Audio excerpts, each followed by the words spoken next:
Welcome, travelers, to a land hidden in the heart of Central Asia, a realm woven from the legends of the Silk Road. Imagine a place where turquoise domes touch the sky, where ancient cities whisper tales of conquerors and poets, and where today's traveler can find an astonishing treasure, unparalleled beauty and culture, at a price that defies belief. This is Uzbekistan. We are here to explore a tantalizing claim. What is it truly like to live in one of the cheapest countries on Earth? In a world of rising costs, Uzbekistan presents a paradox. Is it possible to live a life rich in experience and comfort without emptying your pockets? This is the central question of our journey. For centuries, this land was the heart of the Silk Road and the center of Emir Timur's grand empire. After decades as part of the Soviet Union, it is now a nation rediscovering its ancient identity while forging a modern path. In this documentary, we will investigate the reality behind the claim of affordability. We will explore daily life in the modern capital, Tashkent, and lose ourselves in the timeless Silk Road jewels of Samarkand, Bukhara, and Khiva. We will immerse ourselves in the legendary Uzbek hospitality, feast on its rich cuisine, and navigate its vibrant bazaars. Join us on this golden journey to an affordable paradise. We will uncover the economic realities that make this lifestyle possible and meet the people whose warmth makes it unforgettable. This is a quest to understand if the greatest wealth is measured not in money, but in experience. This is life in Uzbekistan. Our exploration of life in Uzbekistan begins in its sprawling, modern capital, Tashkent. Unlike the ancient Silk Road cities that often dominate the imagination, Tashkent offers a completely different, yet equally fascinating perspective on the Uzbek identity. This is a city of grand avenues, lush green parks, and monumental Soviet-era architecture, a metropolis that was almost entirely reborn in the 20th century. It is here, in the nation's political and economic heart, that one can truly begin to understand the practicalities of daily life, the legacy of the recent past, and the forward-looking vision of modern Uzbekistan. The story of modern Tashkent is a story of dramatic rebirth. On a fateful April morning in 1966, a powerful earthquake devastated the city, destroying a vast majority of its buildings and leaving hundreds of thousands homeless. The old city of winding alleys and mud brick houses was largely reduced to rubble. What rose from the ashes was a model Soviet city. In an unprecedented display of socialist unity, workers and planners from all corners of the USSR descended upon Tashkent to rebuild it. The result is the city we see today, a meticulously planned metropolis with a grid of wide, tree-lined boulevards designed to be earthquake-proof, interspersed with vast public squares and enormous green spaces. The architecture is a testament to this era, imposing. Government buildings, stark residential blocks, and grand public structures like the iconic Hotel Uzbekistan. Its distinctive open-book design a landmark of the city skyline. To walk through Tashkent is to walk through a living museum of Soviet urban planning, a scale and ambition that is both impressive and, at times, intimidating. Yet the city's most stunning artistic legacy from this period lies hidden beneath the ground. The Tashkent Metro, the first underground transit system in Central Asia, is far more than just a mode of transportation. It is a subterranean art gallery. Each station is a unique and opulent masterpiece, designed by leading artists and architects to showcase the glory of the Soviet Union and the richness of Uzbek culture. The Alisher Navoy station, named after the national poet, features intricate blue and white panels depicting scenes from his epic poems. The Cosmonauts Station is a futuristic tribute to the Soviet space race, with ethereal blue ceramic walls and portraits of cosmonauts like Yuri Gagarin and Valentina Tereshkova that seem to float in the darkness. Other stations are adorned with gleaming marble, intricate mosaics, massive chandeliers, and elaborately carved granite. For a fare that costs mere cents, one can spend hours journeying through this underground palace, a journey that feels like a luxurious indulgence, yet stands as one of the most striking examples of the city's incredible affordability. To grasp the rhythm of everyday life and the reality of its low cost, one must visit the city's true beating heart, Chorsu Bazaar. Located under a giant turquoise-colored dome, this ancient market has been a center of commerce for centuries and remains the epicenter of daily life in Tashkent. It is a vibrant, chaotic, and utterly captivating assault on the senses. The air is thick with the fragrant aroma of spices, the sweet scent of fresh melons, and the irresistible smell of freshly baked bread. Mountains of colorful fruits and vegetables are piled high, their quality and price a testament to the country's agricultural abundance. Butchers skillfully carve fresh meat, while dairy aisles are filled with various types of yogurt and cheese. The heart of the market, however, is the bread section. Here, dozens of vendors sell naan, the round, beautifully stamped Uzbek bread, pulled fresh from clay tandoor ovens. The sheer variety and the incredibly low prices are astonishing. A conversation with the friendly vendors and shoppers reveals the core of Tashkent's affordability. Locally produced, fresh food is plentiful and cheap, forming the foundation of a low-cost lifestyle. While Tashkent is proud of its Soviet-era heritage, it is a city that is not standing still. A new modern identity is rapidly taking shape, most visibly in the ambitious Tashkent City Park development. This gleaming new district is a world of polished skyscrapers, high-end international hotels, sophisticated restaurants, and modern shopping malls. It is a statement of intent, a symbol of Uzbekistan's desire to attract foreign investment and present a modern, global face to the world. Here you can see the city's youth and burgeoning middle class enjoying the latest amenities, a stark contrast to the traditional life found in the bazaars. Yet even here, the Uzbek sense of community and family is strong. In the evenings, the park's fountains dance to music, and families from all walks of life gather to stroll, relax, and enjoy the public space. This juxtaposition of the old and the new, the traditional and the modern, is what makes Tashkent so compelling. It is a city that is still in the process of defining itself, a place where you can ride a Soviet-era metro to a futuristic skyscraper, all while experiencing a quality of life and an affordability that is almost impossible to find anywhere else on Earth. To leave the modern metropolis of Tashkent is to embark on a journey backward in time, into the legendary heart of Central Asia. It is here, in the fabled cities of the Silk Road, that Uzbekistan's most profound treasures are found. These are not mere historical sites.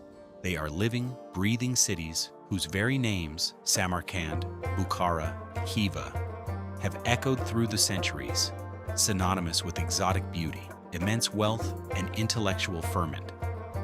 To walk their streets is to trace the footsteps of Alexander the Great, Genghis Khan, and Marco Polo, and to witness a legacy of architectural splendor that remains unparalleled. Our first stop is the jewel of them all, Samarkand. Known as the crossroads of culture, this city was the magnificent capital of Emir Timur's vast 14th century empire. Timur, one of history's greatest conquerors, was also one of its greatest builders.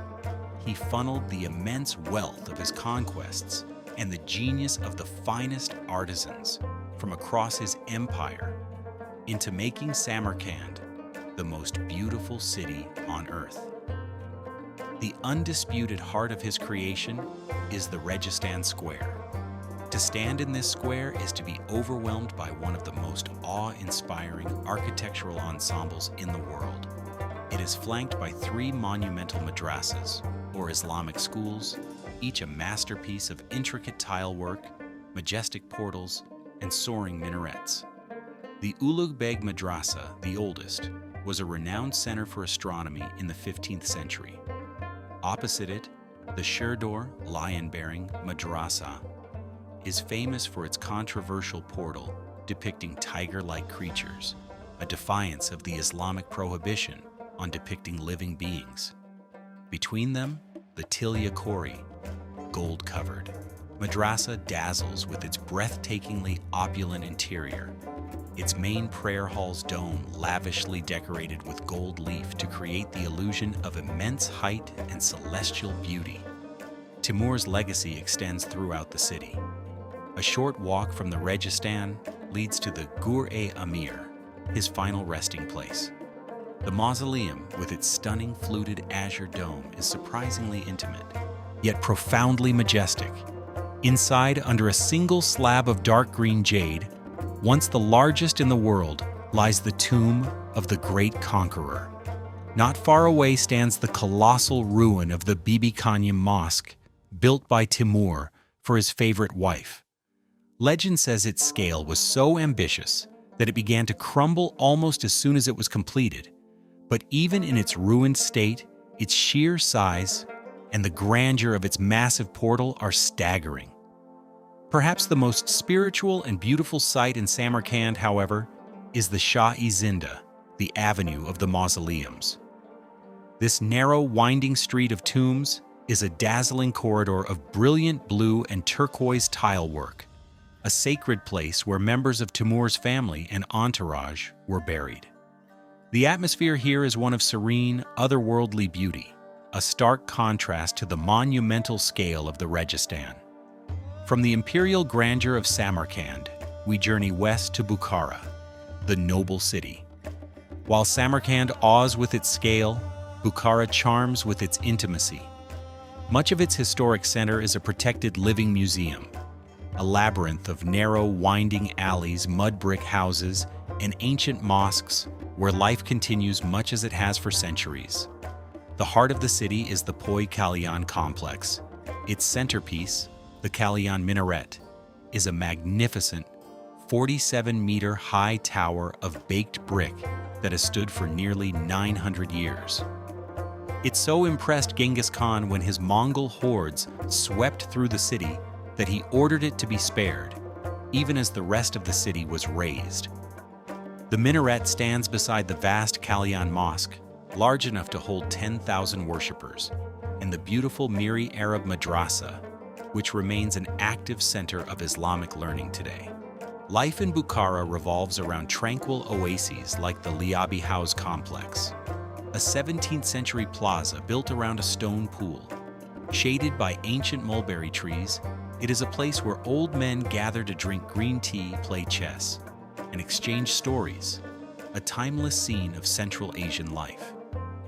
Bukhara was also a city of commerce, and its historic trading domes, domed bazaars located at the crossroads of its main streets, still stand.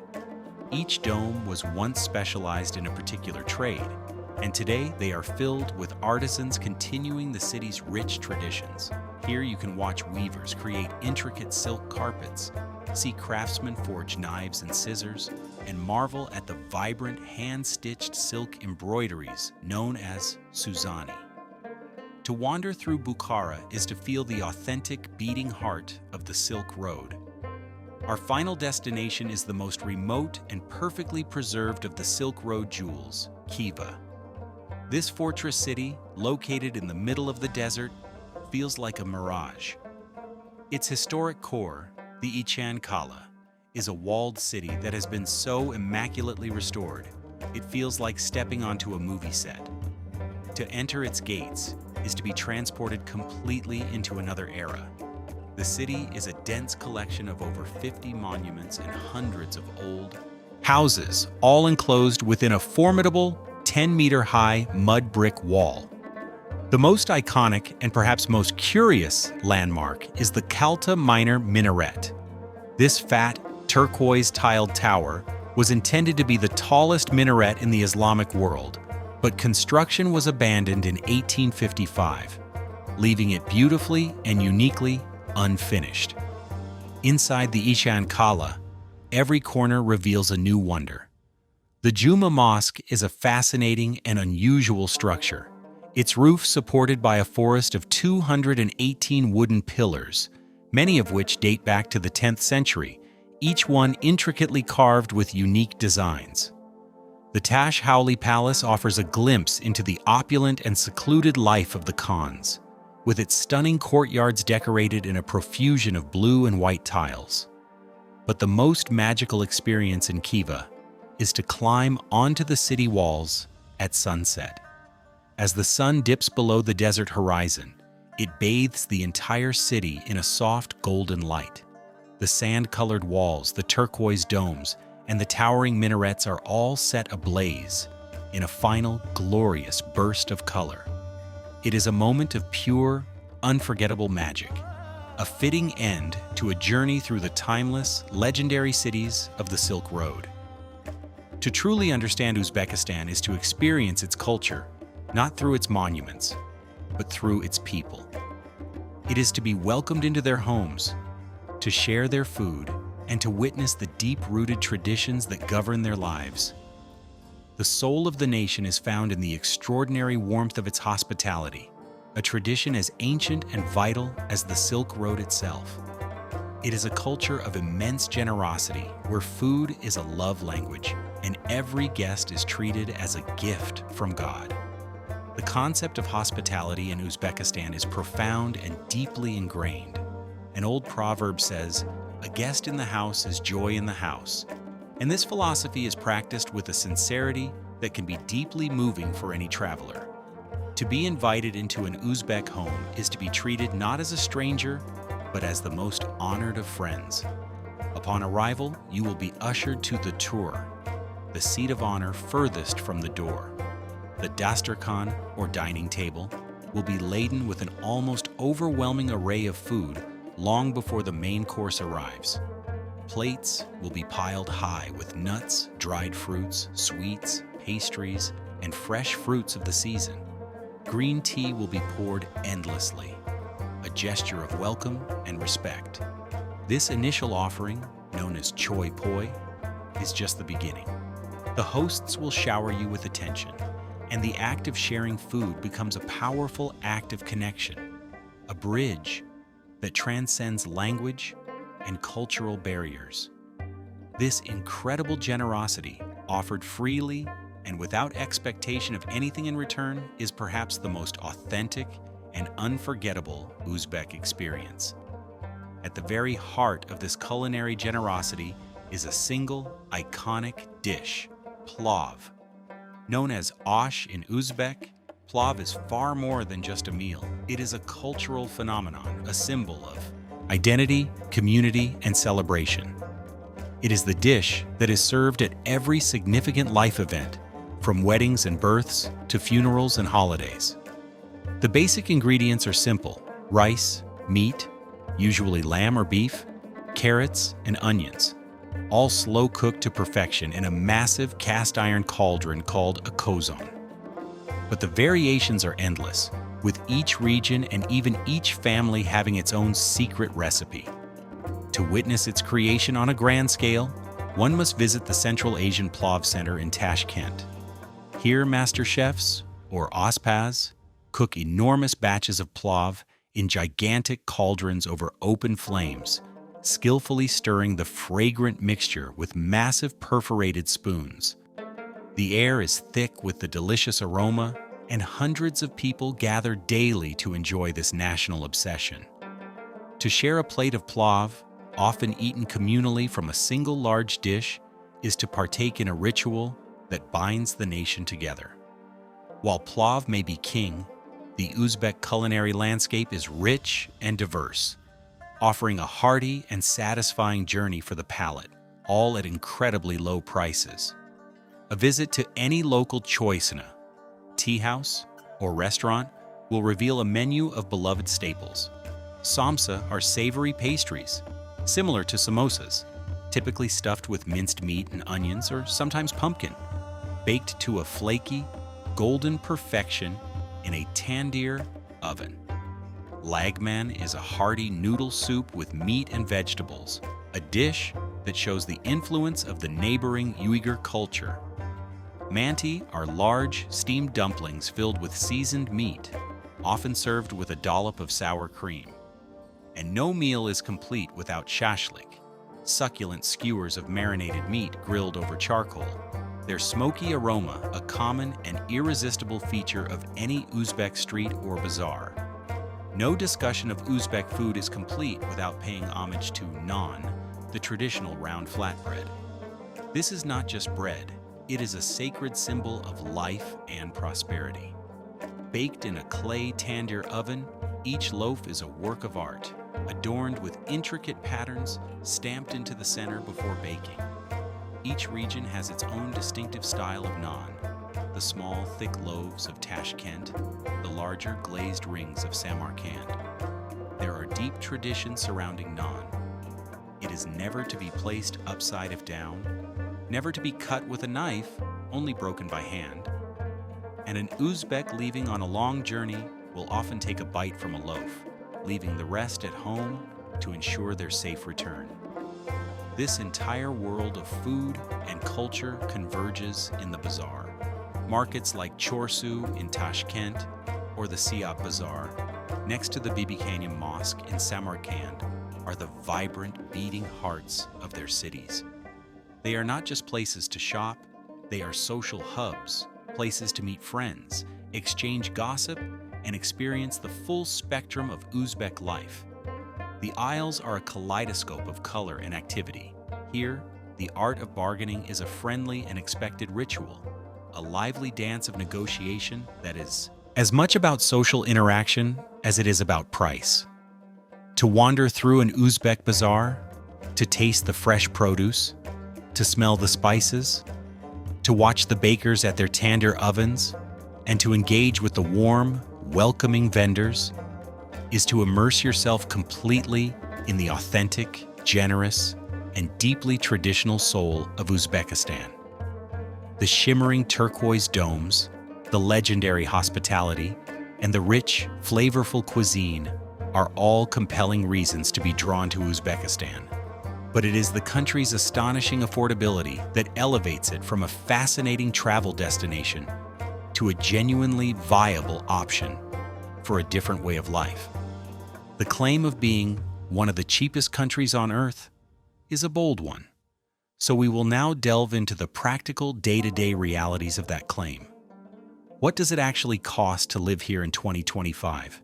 And what are the underlying economic factors that make this remarkably low-cost lifestyle possible? To truly understand the cost of living, we must break it down into its core components. The single largest expense for most people around the world is housing.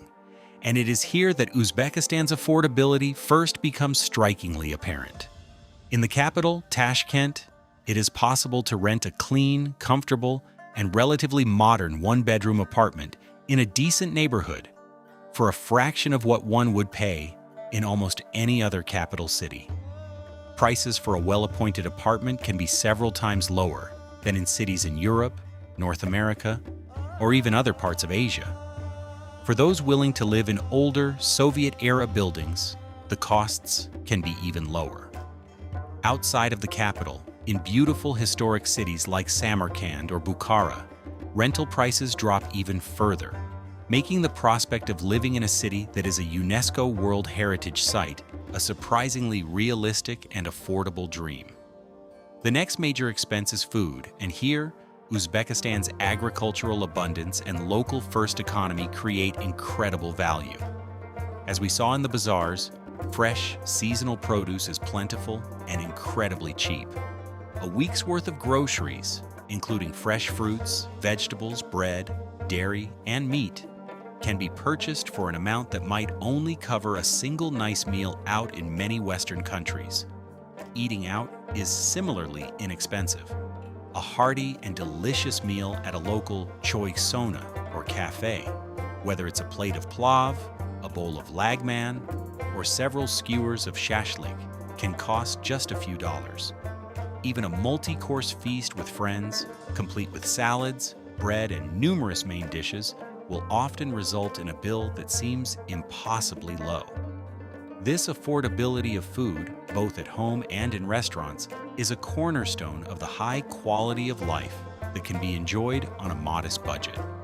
Transportation is another area where costs are minimal. In Tashkent, the magnificent metro system remains one of the cheapest ways to get around, with a single ride costing mere cents. A comprehensive network of buses and minibuses covers the rest of the city for similarly low fares. For more convenience, ride-sharing apps like Yandex Go operate with startlingly low prices, making a private taxi ride across the city an everyday convenience, rather than a luxury. Travel between cities is also remarkably affordable. The modern high-speed Afrosiab train connects Tashkent, Samarkand, and Bukhara, offering a fast, comfortable, and efficient journey for a very reasonable price. Slower, Soviet-era trains and shared taxis offer even cheaper, albeit less comfortable, alternatives for the more budget-conscious traveler. Finally, everyday utilities and services add to the picture of extreme affordability. Electricity, natural gas, and water are often subsidized by the government, leading to utility bills that are a fraction of the global average. High-speed fiber optic internet has become widely available in major cities, offering fast and reliable connectivity for a low monthly fee, making it a paradise for digital nomads and remote workers. A local SIM card with a generous data package can be acquired for just a few dollars. When all these costs are combined, the total monthly expenditure for a comfortable, engaging, and well-fed life in Uzbekistan can be astonishingly low. So, what are the economic reasons behind this? A key factor is the value of the local currency, the Uzbek som, USS. Following major currency reforms in recent years, the som has a relatively low value against major international currencies like the US dollar or the euro, meaning that foreign currency has immense purchasing power here. Furthermore, Uzbekistan is still very much a developing economy. Wages are low by international standards, which keeps the cost of labor and services down. The country is also largely self-sufficient in food and energy, which insulates it from some of the global price shocks that affect other nations. Government subsidies on key utilities also play a significant role in keeping household costs down. The crucial question, however, is whether this level of affordability is sustainable. As Uzbekistan continues to open up to the world, as tourism grows, and as the economy develops, it is almost inevitable that prices will begin to rise. The challenge for the country will be to manage this growth in a way that benefits its citizens without sacrificing the unique value proposition that makes it so attractive today. But for now, in 2025, Uzbekistan exists in a remarkable sweet spot, a country that is safe, culturally rich, and developing rapidly, all while offering a cost of living that feels like a relic from a bygone era. It is this unique combination that makes the claim of being one of the world's cheapest countries not just a headline, but a tangible and compelling reality. While the timeless beauty of the Silk Road cities provides a powerful anchor to the past, modern Uzbekistan is a nation defined by rapid and profound change. Since a major political transition, in 2016, the country has embarked on an ambitious journey of reform, opening itself up to the world after decades of relative isolation. In 2025, Uzbekistan is a nation in transition, a place of dynamic energy and palpable optimism, where a young and forward-looking population is eagerly embracing new opportunities while navigating the complexities of a society in flux. One of the most significant changes has been the country's deliberate opening up to the global community, recognizing the immense potential of its cultural heritage. The government has implemented sweeping visa reforms, making it easier and more accessible for tourists and business travelers to visit than ever before. This has sparked a renaissance in the tourism industry. New boutique hotels are opening in historic buildings, English-language signage is becoming more common in major cities, and a new generation of tour guides and hospitality professionals is emerging. This influx of international visitors is bringing not only foreign currency, but also new ideas and perspectives, creating a more cosmopolitan atmosphere, particularly in Tashkent, Samarkand, and Bukhara. The challenge for Uzbekistan is to manage this growth sustainably, ensuring that the very authenticity and charm that visitors come to see are preserved for the future. At the heart of this transition is the country's youthful population. With a significant percentage of its citizens under the age of 30, Uzbekistan is a nation brimming with young energy and aspirations. This is a generation that has grown up with the internet and has a window to the world that was unimaginable to their parents. They are eager to learn, with a particularly strong emphasis on mastering the English language, which they see as a key to global opportunities. In parks and cafes, it's common to see groups of students practicing their English with each other or with willing foreigners. This generation is digitally native, using social media not just for entertainment, but as a tool for education, self-expression, and connection to global trends in fashion, music, and culture. They are proud of their Uzbek heritage but are also global citizens, keen to find their place in a wider, interconnected world. This youthful dynamism is fueling new sectors of the economy. While the state still plays a significant role, there is a growing space for private enterprise. The textile industry, leveraging the country's long history of cotton production, now with a stronger focus on ethical and sustainable practices, is a major area of growth. There is also a nascent but energetic tech scene, with young entrepreneurs developing e-commerce platforms, mobile applications, and digital services tailored to the local market. These new ventures are a sign of a shifting economic landscape, moving beyond a reliance on commodities towards a more diverse and knowledge-based economy. Of course, this period of rapid transition is not without its challenges. Decades of a centrally controlled system have left a legacy of bureaucracy that can sometimes be slow to adapt. While there is a stated commitment to tackling corruption, rooting out entrenched practices is a long and difficult process. There is also the ongoing challenge of creating enough quality jobs for the large number of young people entering the workforce each year, a key factor in ensuring long-term social and economic stability. Furthermore, the country must balance its new openness with the need to preserve its unique cultural identity, ensuring that global influences enrich rather than dilute its precious traditions. Despite these hurdles, the overwhelming feeling in Uzbekistan in 2025 is one of forward momentum. The sense of optimism is tangible. The streets feel safe, the cities are clean, and there is a visible effort to build, modernize, and improve. For the first time in a generation, the country is not just looking back at the glory of its past, but is looking forward with a real sense of confidence and purpose. It is this dynamic of change, this delicate dance between tradition and modernity, that makes Uzbekistan one of the most fascinating and hopeful places to witness in the world today. The magnificent madrasas and mosques of Uzbekistan stand as silent monuments to the glory of the Silk Road. But the true living spirit of that legendary route is not confined to stone and tile. It breathes in the hands of the nation's master artisans. In workshops tucked away in ancient alleys and bustling family compounds, a rich heritage of craftsmanship is being meticulously preserved, passed down from generation to generation.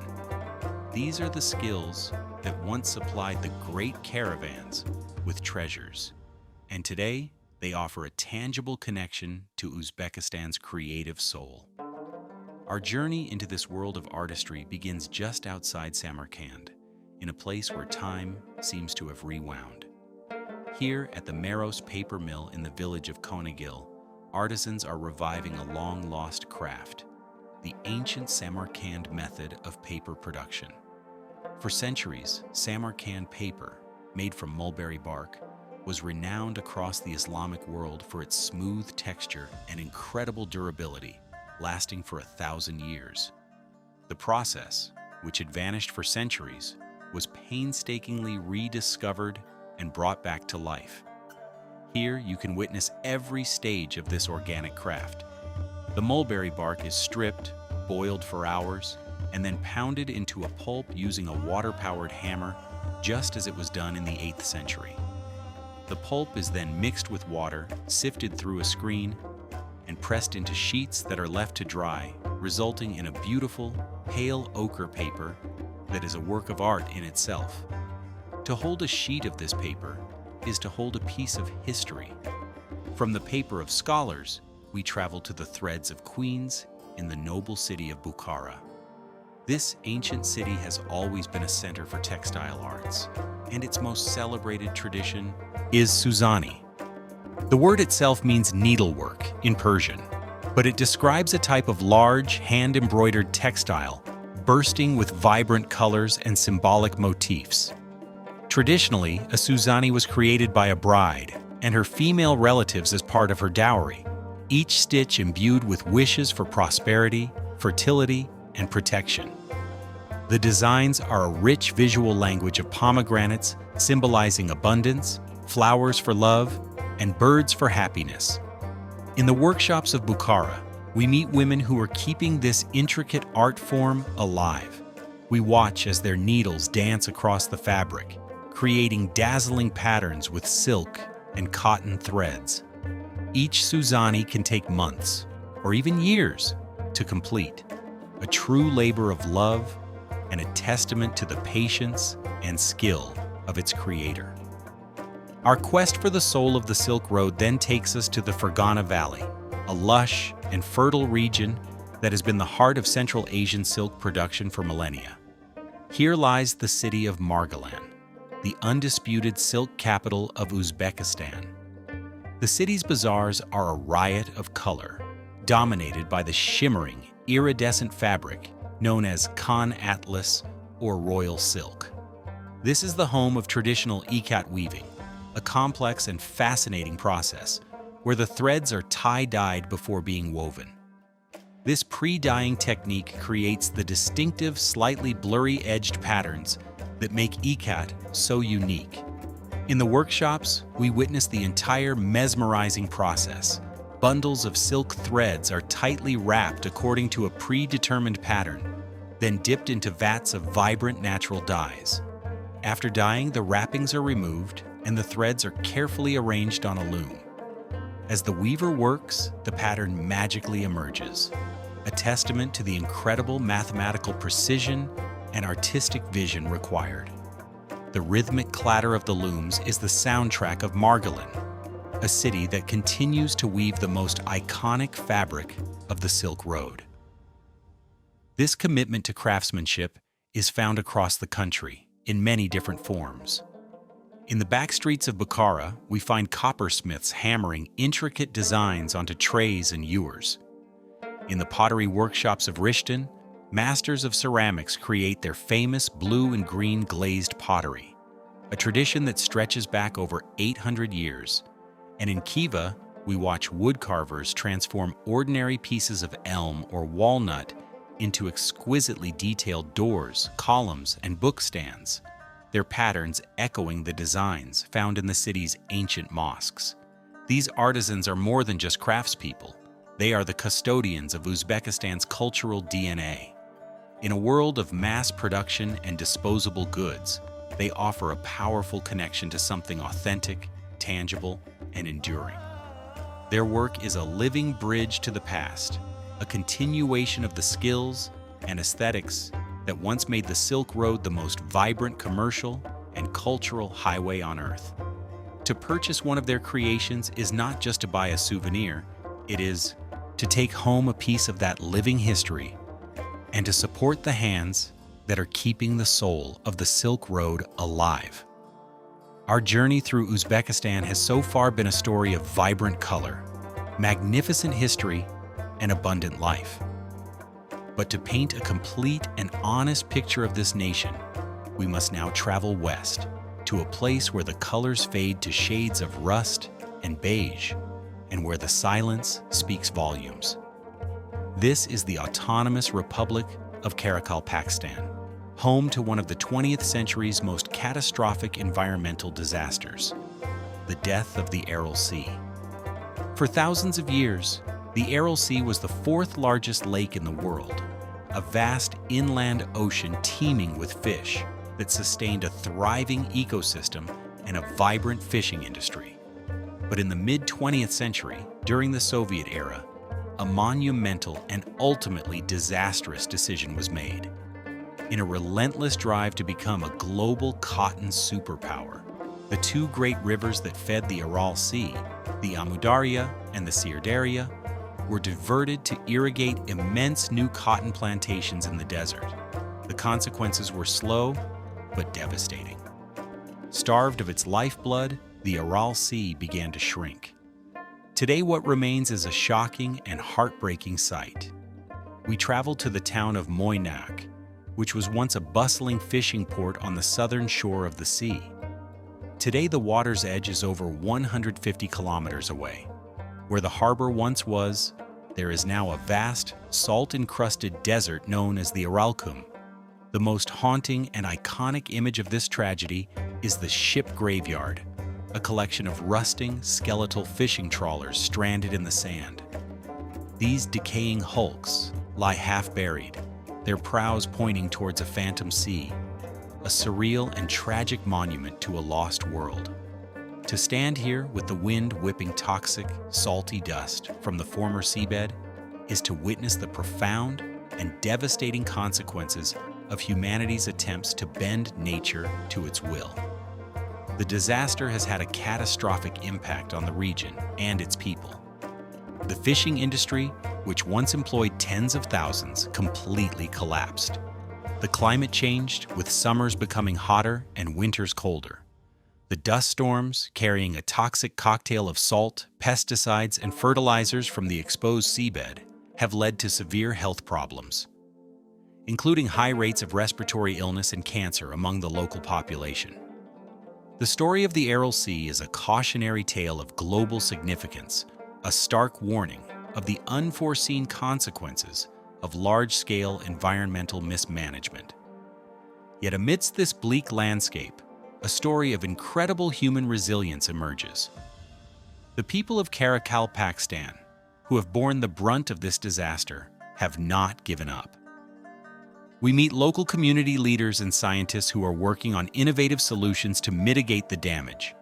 They are planting salt-resistant and drought-resistant vegetation, like saxaul trees, on the former seabed to stabilize the sand and prevent the toxic dust storms. International aid and government initiatives are focused on improving healthcare, providing clean drinking water, and developing new, sustainable forms of agriculture and livelihood that are not dependent on water-intensive crops. The region's capital, Nukus, is home to an unexpected cultural treasure, the Savitsky Museum, often called the Louvre of the Steppes. This remarkable museum houses a world-class collection of Russian avant-garde art. During the Soviet era, when this form of art was suppressed and deemed anti-Soviet, the museum's founder, Igor Savitsky, painstakingly collected and hid thousands of these forbidden masterpieces in this remote corner of the empire. The very existence of this incredible collection in such an unlikely place feels like an act of cultural defiance, a testament to the power of art to endure even in the harshest of environments. The journey to the Aral Sea is not an easy one. It is a somber and sobering experience that stands in stark contrast to the vibrant beauty of the Silk Road cities. But it is an essential part of understanding the complex reality of modern Uzbekistan. It reveals a nation grappling with a difficult Soviet legacy, while also showcasing the profound strength and enduring spirit of a people who refuse to be defined by tragedy. The story of Karakal, Pakistan is a story of loss, but it is also a story of survival, adaptation, and the unwavering human will to create life and beauty in the face of desolation. As our long and varied journey through Uzbekistan concludes, we return to the question that first drew us to this remarkable land. What is it like to live in one of the cheapest countries on earth? We have delved into the costs, explored the cities, witnessed the artistic traditions, and confronted the environmental scars. The verdict is clear, but it is also more nuanced and profound than a simple balance sheet could ever reveal. Uzbekistan may indeed be cheap in monetary terms, but to define it by its low cost of living is to miss the point entirely. This is a nation that is, by any meaningful measure of experience, history, and human connection, one of the richest places you could ever hope to find. The true wealth of Uzbekistan is not measured in its currency, but in the golden light of a sunset over the desert city of Khiva. It is found in the breathtaking, intricate tile work of the Registan, a testament to a civilization that valued beauty and knowledge above all else. It is felt in the hands of a master artisan in Margalan, weaving silk threads into a vibrant ikat pattern, keeping a 1,000-year-old tradition alive. It is tasted in a shared plate of plov, a dish that embodies a culture of community and celebration.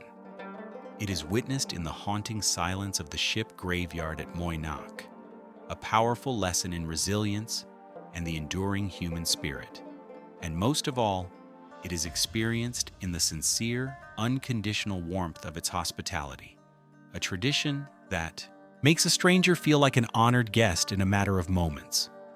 The incredible affordability is simply the gateway to these richer experiences. It is the key that unlocks the possibility of spending not just a week, but a month or even a year, immersing yourself in this culture without the constant pressure of financial worry.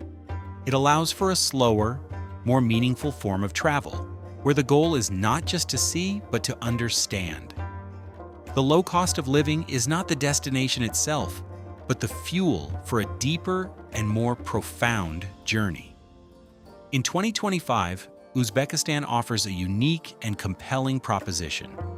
It is a country standing at a fascinating crossroads between a storied past and a rapidly unfolding future. It is a place where you can feel the authentic, unvarnished soul of Central Asia, a region that for so long was hidden from the view of the wider world. It remains for now a land largely untouched by the homogenizing effects of mass tourism, offering a sense of discovery that is increasingly rare in our interconnected world. To call Uzbekistan cheap is to use the language of economics, but to experience it is to speak the language of the heart. It is a land that reminds us that the most valuable things in life, beauty, history, kindness, connection, are often those that cannot be bought. It is an invitation to reconsider our definition of wealth, to measure our lives not by what we own, but by the richness of our experiences and the warmth of our human encounters. For the traveler, the dreamer, the historian, or the adventurer seeking a world beyond the ordinary, Uzbekistan is more than just an affordable paradise. It is a golden journey into the very heart of what it means to live a truly rich life.